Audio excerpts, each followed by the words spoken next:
জন্তুরাও ক্ষমতা দেখাতে পছন্দ করে, কারণ সেটা ওর বেঁচে থাকা আর ভালো থাকার উপর নির্ভর করে। এলাকা আছে তো থাকার জায়গা আছে, এলাকা আছে তো খাবার আছে। আর এ কারণেই জন্তুরা এলাকা নিজের দখলে রাখার জন্য নিজের শক্তি আর হিংস্রতা ব্যবহার করে। আর সবসময় জঙ্গলের একজন রাজা থাকে, যাকে দেখা মাত্রই বাকি জন্তুরাও দৌড়ে পালায়।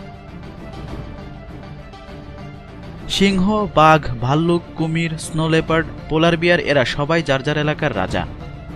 এখন আপনার মনে কি কখনো এই প্রশ্ন এসেছে যে এদের মধ্যে সবচেয়ে শক্তিশালী কে, যে কোনো জায়গায় রাজা হওয়ার ক্ষমতা রাখে? সাধারণত এক জঙ্গলে একের অধিক হিংস্র প্রাণী থাকে না। যেমন যেই জঙ্গলে সিংহ আছে সেই জঙ্গলে বা এর আশেপাশে কোথাও বাঘ নেই। তাছাড়া সিংহ আফ্রিকার প্রাণী আর বাঘ এশিয়ার। আর এজন্যই এ দুটো প্রাণী নিজেরা কখনোই লড়াই করতে পারে না। কিন্তু ইতিহাসে এমন ঘটনা অনেকবার ঘটেছে যেখানে রাজা মহারাজারা নিজেদের মনোরঞ্জনের জন্য বাঘ এবং সিংহের লড়াই করিয়েছে। সিংহের সায়েন্টিফিক নেম প্যান্থেরা লিও আর বাঘের প্যান্থেরা। এই দুটো জীবই শুধুমাত্র মাংস খেয়ে থাকে, আর এদের শরীরে মাসেলস থেকে চর্বির মাত্রা কম থাকে।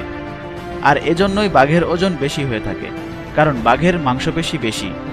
এখন বাঘের মাংসপেশি বেশি হলে অবশ্যই বাঘ সিংহের চেয়ে বেশি শক্তিশালী।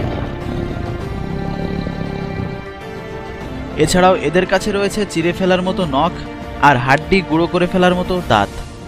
বাঘের বাইট ফোর্স সিংহের চেয়ে বেশি হয়ে থাকে। বাঘ আকারে তার থেকে বড় জন্তুদেরও শিকার করতে পিছপা হয় না।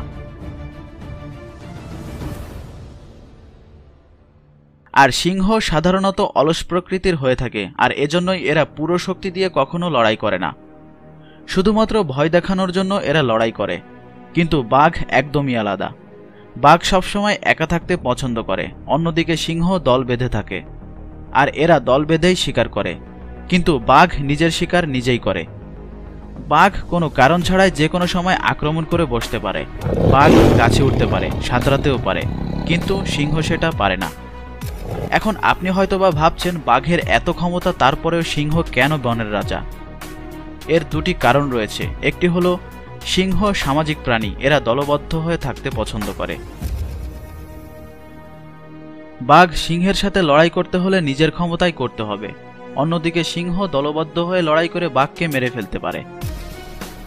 আর দ্বিতীয় কারণ হলো সিংহ বাঘের চেয়ে কম শক্তিশালী, কিন্তু এরা ভয় দেখানোতে উস্তাদ। এরা ভয় দেখিয়ে যে কাউকে তাড়িয়ে দিতে পারে। আর এজন্যই একটি খাঁচায় বাঘ আর সিংহ একসাথে রাখলে বাঘ যতটা সম্ভব লড়াই অ্যাভয়েড করার চেষ্টা করবে, আর সিংহ ভয় দেখাতেই থাকবে।